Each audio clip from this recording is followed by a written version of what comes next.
Cancer मुक्त संसार अभियान समिति को मेरे नमस्कार। और सबसे पहले तो मैं ये आदरणीय कमल जी का धन्यवाद करता हूँ, जो कि मेरे स्थान पर आकर के हिमाचल प्रदेश में मुझे आमंत्रित करने के लिए पहुँचे। बहुत बहुत धन्यवाद।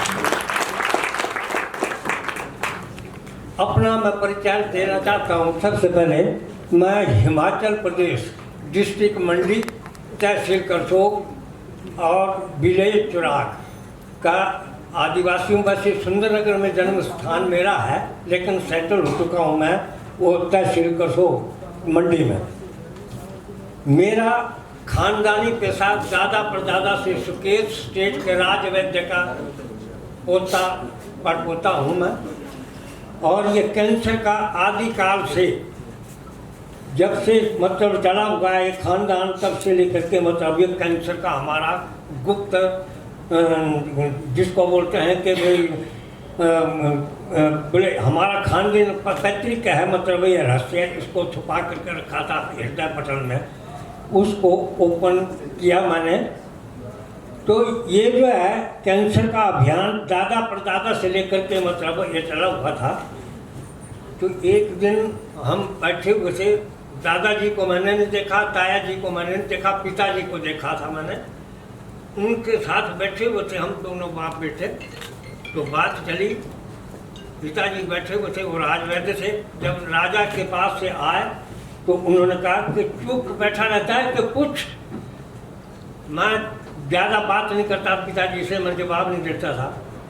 उन्होंने कहा कि वे पूछ, बार बार उन्होंने कहा। फिर मैं बोला, उनको पूछा, मैंने कहा आप बार बार रिपीट करते हैं कि पूछ पूछ, क्या पूछूं, बताओ तो सही कुछ क्या है, ये रहस्य क्या है। ये आदिकाल से कि तेरा दादा दवाई देता था, कपड़े सीने की सुई की नोक जो थी, उस सुई की नोक से मेडिसिन उठा करके 3 खुराकें देते थे और क्रोनिक असाध्य बीमारी जिसको बोलते हैं वो खत्म हो जाती थी। मैं सुनता रहा। हम दोनों बाप बेटे के आपस में जब वो राजा से आते थे ड्यूटी से वापस, तो मैं सुनता रहता था उनकी बातें। एक दिन हमारी दोनों बाप बेटे की आपस में ठन गई। मैंने कहा पिताजी बेर भी माफ करना, त्वमेव माता च पिता त्वमेव, जो भी कुछ है वो आप ये सब कुछ है, लेकिन मैं आपसे आज इस रहस्य को लेकर के रहूँगा। तो पिताजी ने कहा कि हाँ, कि पूछ, क्या पूछना चाहता है। मैंने कहा दादाजी जो 3 खुराकें देते थे उसका कारण क्या था, क्या चीज़ थी वो। अगर 3 खुराकों से असाध्य बीमारी खत्म हो जाती है तो मतलब आगे हम और विस्तार क्यों करें, तब तो 3 पुड़ियाँ काफ़ी है। तो पिताजी हंसने लगे। उन्होंने कहा कि हाँ भाई, तेरा पॉइंट भी ठीक है, तू ठीक बोल रहा है। उन्होंने कहा कि जाओ मार्केट में चले जाओ, बाजार में ये 2-3 चीज़ें मैं लिख देता हूँ कि 5 मेडिसिनों को लाओ। मेडिसिन लाई और उस मेडिसिन को बनाते हुए 3 दिन लगे। पारा सारा न मरे, तेल गंधक न दे, तांबा लाली न तजे, लाखों घर खाक हुए। ये आयुर्वेद के अंदर पूर्व लोग बोलते हैं कि पारा जो है, पारा सारा न मरे, तेल गंधक न दे, तांबा लाली न तजे, जो लाखों घर खाक हुए। ये रहस्य जो है ये बात की बात है, लेकिन जो गुरु लोग हैं वो पारा सारा भी मारते हैं, तेल का गंधक भी निकलता है, तांबे की लाली भी तज जाती है। तो और ये चीज़ें जो है ये आदिकाल से रहस्य आयुर्वेद के अंदर छुपा हुआ है। मैं जितने आमंत्रित कमल जी ने, आचार्य साहब हैं, जो गुरु लोग यहाँ पर बुलाए, वहाँ आमंत्रित किए, वहाँ सबके चरणों में दंडवत मेरी बैजराज कुमार की तरफ से प्रणाम करता हूँ। गलत फर्क कुछ मुंह से कोई शब्द निकल जाएगा तो उसकी क्षमा करना मेरे को। मेरी कोई डिग्री नहीं है, मैं कोई BMS डॉक्टर नहीं हूँ, मेरा खानदानी पेशा है, मैंने गुरु की सेवा की हुई है और ये अनुभव है मेरा। मेरी डिग्री नहीं है, मैंने कोई भी किताब आयुर्वेदा की नहीं अध्ययन किया हुआ है। गुरु के चरण मतलब स्पर्श किए हुए हैं, उनका आशीर्वाद लिया हुआ है, जो कि आज इस मंच पर जो कमल देव जी ने मेरे को आमंत्रित किया हुआ है, इसका कुछ रहस्य है। दोस्तों, आपसे रिक्वेस्ट है मेरी कि जितने कभी ये जड़ी बूटियाँ हैं, मेरी नॉलेज जड़ी बूटियों के अंदर 50% है। मेरा जो है, मेरा सबसे पहले जो आदिकाल से ऋषि महर्षियों से चला हुआ है रासायनिक क्रिया, जिसको बोलते हैं धातुवाद। धातुवाद एक ऐसा रहस्य है आयुर्वेद के अंदर, एक बार अगर वैद्य बनाते हुए समय लगता है, लेकिन रसायन जो पकता है वो धीरे से पकता है। मधुमक्खी के छत्ते में जाकर के आप देखें कि मधुमक्खी बैठी है, वो उसी वक्त नहीं उस शहद को पकाती, उसके लिए अवधि है, उसका टाइम है, उसकी लिमिट मात्रा है, तब जाकर के वो शहद बनता है। तो आपसे रिक्वेस्ट ये है कि जितने कर भी गुरु लोग यहाँ पे इकट्ठे हुए हैं, मेरी सबसे प्रार्थना है कि सब मिलजुल करके, एकत्र हो करके जो रहस्य अंदर रखे हुए हैं छुपा करके उनको प्रकट करो।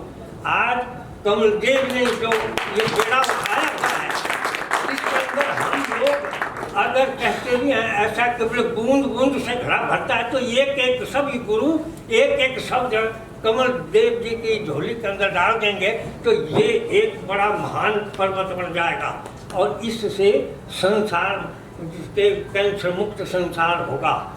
तो आपसे रिक्वेस्ट ये है कि मेरा धातुवाद का काम है। मेरे दादाजी धातुवाद बनाते थे, मेरे पिताजी धातुवाद बनाते थे।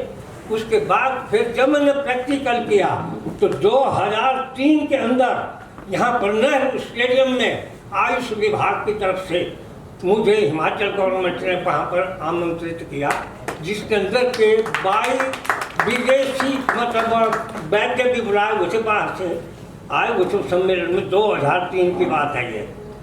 तो मैं वो सारे जितने कभी मेडिसिन बना करके लाई थी, इस जितने सैंपल थे शिष्यों के, वो पटल पर रख लिए। मुरली मनोहर जोशी जी पल्ली तरफ से आए, सीपी ठाकुर साहब वहाँ पर पधारे, और बृहस्पति देव त्रिगुणाजी महाराज आज वो इस दुनिया में नहीं है, अब हम लोग हैं। लेकिन जब वो जैसे ही वहाँ से आए, फीता काटा और उस पटल के ऊपर शिष्यों के सैंपल उन्होंने देखे, तो वो शिष्यों उठा करके ऐसे घुमाने देखते 5 मिनट 10 मिनट तक एक को उठा करके देख रहे हैं। बोले भाई कौन है? बोले जिसने के ये कूपी पकड़ रसायन यहाँ पे लाया हुआ है। मैं वहाँ से उठा और मैंने गुरु जी के चरण स्पर्श किए और मेरी पीठ उन्होंने थपथपाई कि कहाँ से है? मैंने कहा हिमाचल प्रदेश से आया हुआ हूँ। बोले भाई आज आपने मेरी आत्मा को शांति दिलाई कि मुझे इस बात की खुशी है कि मैंने समझा था कि कूपी पकड़ रसायन दुनिया से खत्म हो रहा है, लेकिन कि अभी तक जीता है कि आज मेरा दिल बहुत प्रसन्न हुआ कि शाबाश बेटा, काम करो और इसी के ऊपर चलता रहे कि इसी के अंदर मतलब ये एक ऐसा कूपी पकड़ रसायन है जो कि दिल घाई देता है। गुरुओं से मेरी प्रार्थना है, मुझे जड़ी बूटियों के अंदर इतना नॉलेज नहीं है, लेकिन फिर भी कुछ क्या कहते हैं कि ढाडी का जो मतलब होता है ना, वो क्या बोलते हैं, वो रोता है तो वो रोता है ढाडी का पाला हुआ। तो उन्होंने जिस वक्त मतलब वो देखा और उस रसायन को देख करके उन्होंने कहा कि बेटा एक कदम आगे बढ़ना चाहिए, पीछे नहीं हटना चाहिए। मैंने कहा गुरुजी आपका शुभ आशीर्वाद होगा, तो मैंने कहा कदम आगे ही बढ़ेगा।